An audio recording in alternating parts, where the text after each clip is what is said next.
Hi everyone, it's Helen Norton here, and today is day 23 of my 30-day watercolor challenge. And today I painted this little waterhole. It was a bit of a mess for a while. It went in and out of being rescued.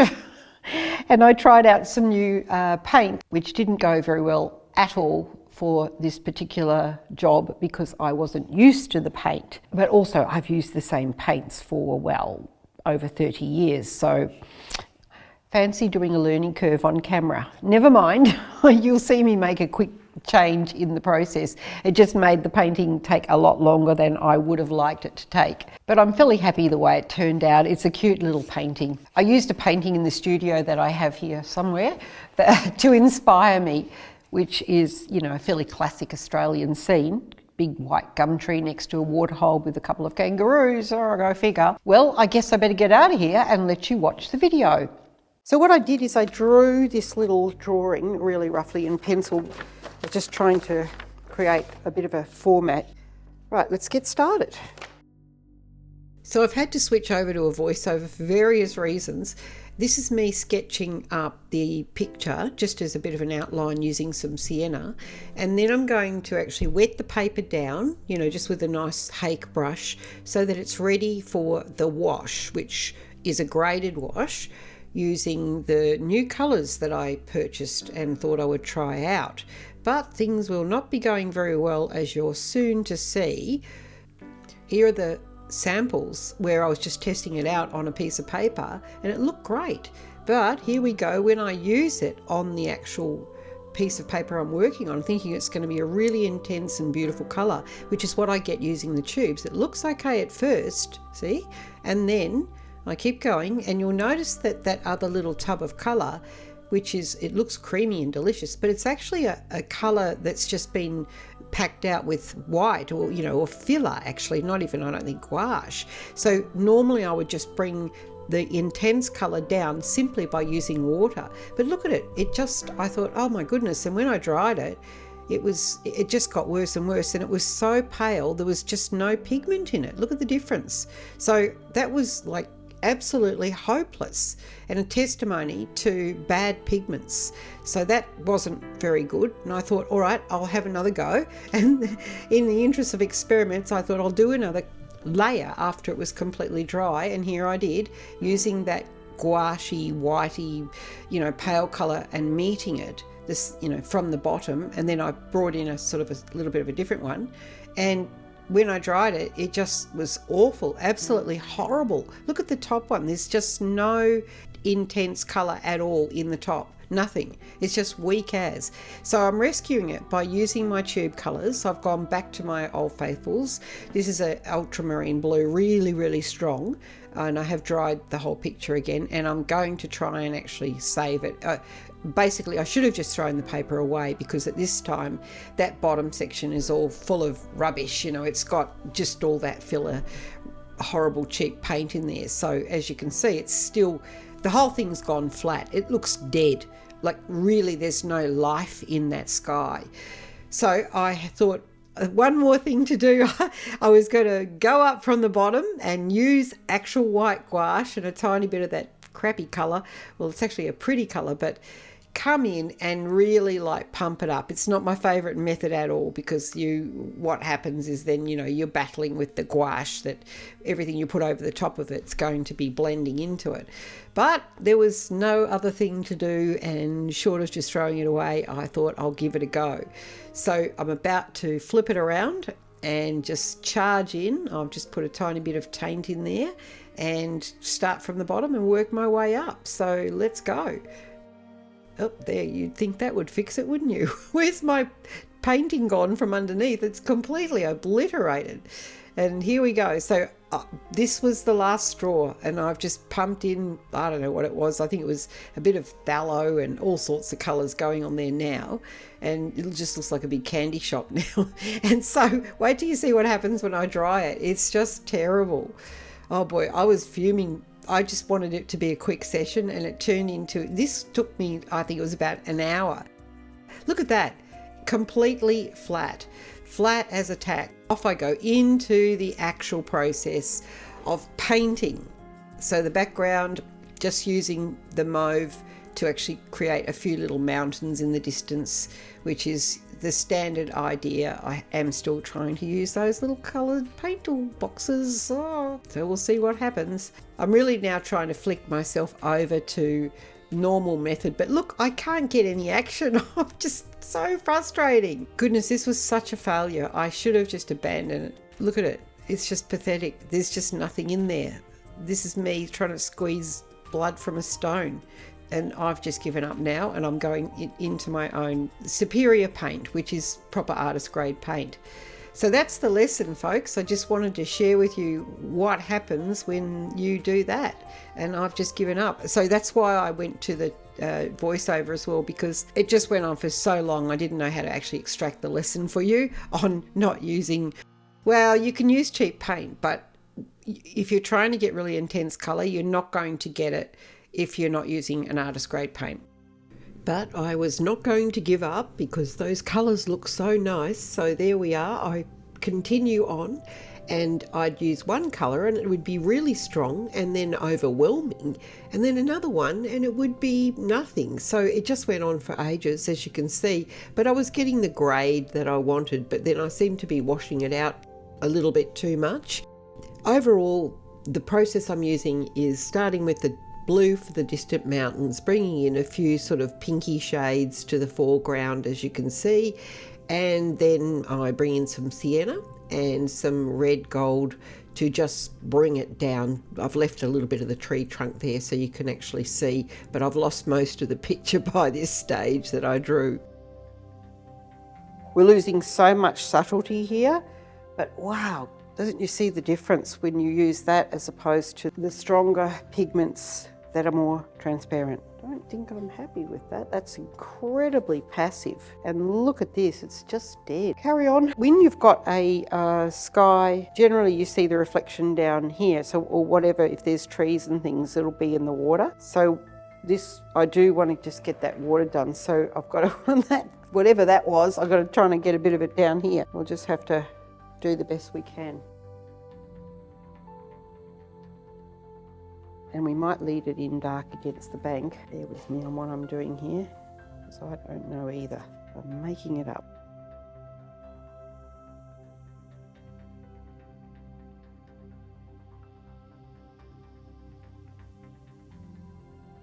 So that was an exercise in losing complete control, and if I wasn't on the screen I would have just done it anyway. So that's why I left it in, because that's where you learn, that's where the opportunities come, and sometimes you get a pleasant surprise. Just preparing the dark water there where the tree will be by darkening it that greeny colour underneath it and expanding it a little bit because it just didn't feel right, into the tree with a mix of ultramarine blue and sienna or something, I think it was burnt sienna, to actually create like a bit of a sort of a shadowy colour.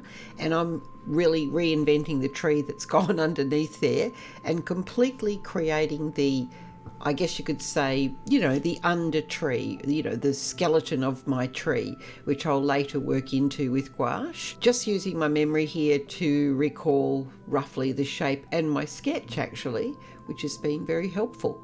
So laying that in is key, but I've actually got to work back into it before it gets too dry. And that pretty much sets up the entire composition. That's the big, you know, the money ticket, if you like, that stands at the side. And now I'm going to go on a magical merry-go-round with putting colour into the water, just putting in the darkness. I could have used the reflection of the tree afterwards, but I just wanted to get it down. So I went nuts. I was in fantasy land at this point. So take that as you will, but in the end it got done. Because everything was going haywire, I had forgotten and let the tree trunk dry out. So I had to come back in, and all I did is just wet it with just straight water so that it would be prepared for the entry of the gouache. It does change it a little bit, but it was good enough for this day, I can tell you. I'm also considering which way the light's going to come, so, you know, where I actually put the white gouache. So I'm turning it around so I can actually get, you know, my hand in the right order and really hitting it with that bright white gouache. I did pop a little tiny bit of gold into it so that it would actually make it just that little bit warmer, but only a tiny bit. I'm pretty much letting the paint do its own thing here, just melting back into the underpainting, which it's doing quite well. And I'm just imagining that sun coming from that side, you know, really glowing it up. Sometimes the sun, you know, it's not just on one side, it'll curl around because it depends on, you know, the shape of the limb, because trees aren't like flat cutouts in the sky, if you know what I mean.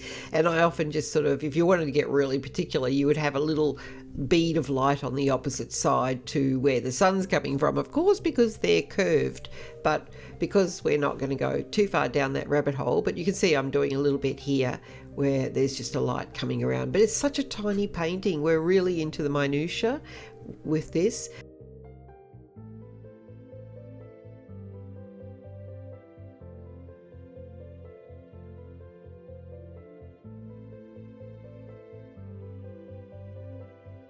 Overall, I like the way that's looking. It feels so beautiful, kind of modelled in my favourite feeling, and just into the roots, of course, which will start to look really interesting soon.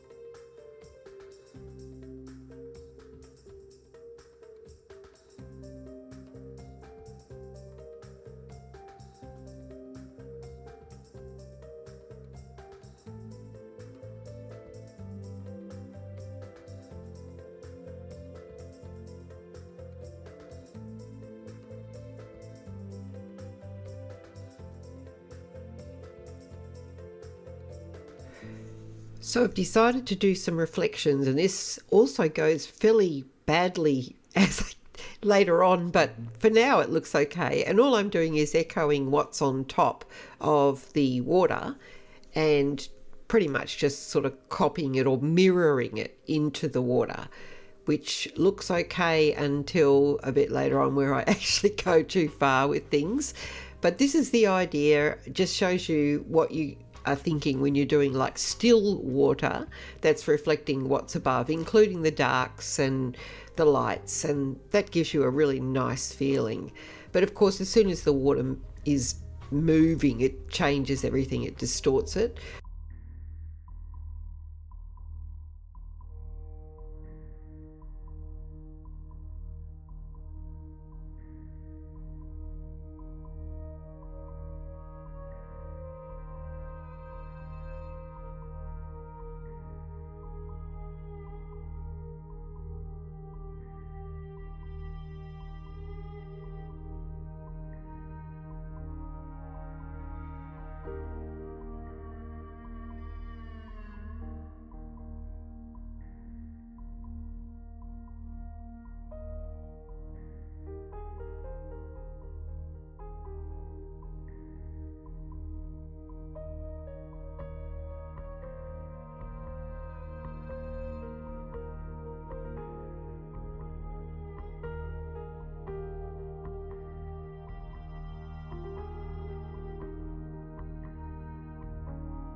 So it's time now for some background trees, and so I'm just testing out my mixture, which is that grey sort of mixture, which is just the burnt sienna and the ultramarine blue, and in the distance they'll be lighter, so these come a little bit dark when I first put them on.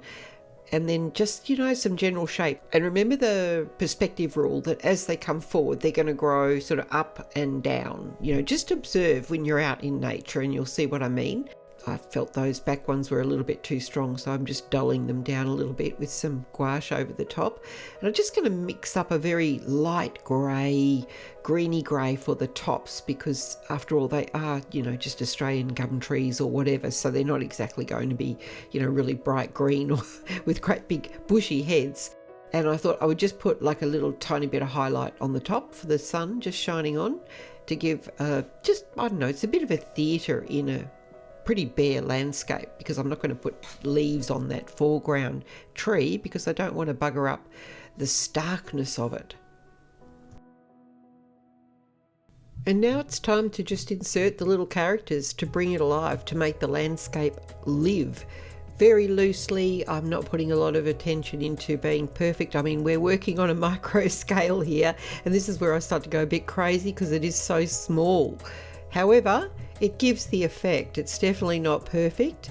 So just two, I think I just, you know, using my imagination, to be honest, that's probably why they're a little bit out of shape, but it's working and it just does the job to finish the painting off. But boy, oh boy, am I tired of this minutiae, those tiny little faces. Well, that's it. I reckon that's finished after a long, hard haul. I think I was actually at it for 2 hours for this tiny painting. So popping the white frame on, quite like that. That looks really nice. It does work quite well. So I'm just going to try the brown frame. Actually, I like that much better. It doesn't compete so much with the tree. That's one of the things about framing. All done. Well, I hope you enjoyed that one. 2 Kangaroos by Waterhole. It took me an awful long time to get there, but I got there. So don't forget, the full playlist is down below in the description or maybe in the first comment. And please don't hesitate to put a comment in down below. I'm starting to discover that a lot of people are watching quietly in the background as they're privately sending me messages with their beautiful creations, and that's very nice, really nice. It's a bit of a slog when you're coming in on a cold YouTube channel. I think the best way to describe it was my channel was like a cold case. I've got a long way to go to get my videos out there in the world, but I've got plans to make quite a few more after the challenge is over. I've actually already made another 7-day series called Paint Like a Kid, which I never launched, and I just have to do some final editing. So I'll put that one up next after this. I go into a lot in that one about, you know, the way of thinking differently in art. They're quite different. So maybe you'll stick around and see those. I'd like to do a lot more artist coaching. That's where my real passion is. So with a bit of luck after this, I can get back to doing that. I had a lot of dreams in the night about doing more loose ones, like the 3 bulls on day 22. That was quite a fun one. Go and have a look at that one, the one before this. On the end screen, I'll put a link up to that one as well. That was using a really loose method. Unlike today where I sort of tightened up. That's the trouble when you're working on small pieces. There's no reason to tighten up, but you know, even I get on that small plane and then I'm still trying to get like a full-size painting in on a tiny piece of paper. It's just a psychology. That's what I keep saying. You know, I might as well be painting on great big pieces of full sheet watercolor paper. It's okay, I don't need to complain. I'm going to finish my challenge and then maybe I can. Actually, I'm really looking forward to getting back to my great big oil paintings. And I'll be sharing a lot of stuff about that too in regards to the narrative creation. I've got 3 videos for that narrative painting right behind me where I work through the whole painting and the narrative process, you know, the creation of the narrative of that really super large 2 metre wide painting. So keep an eye out, just giving you a little heads up on what's coming after the challenge down the track. Okay, thanks for watching. I'll see you tomorrow.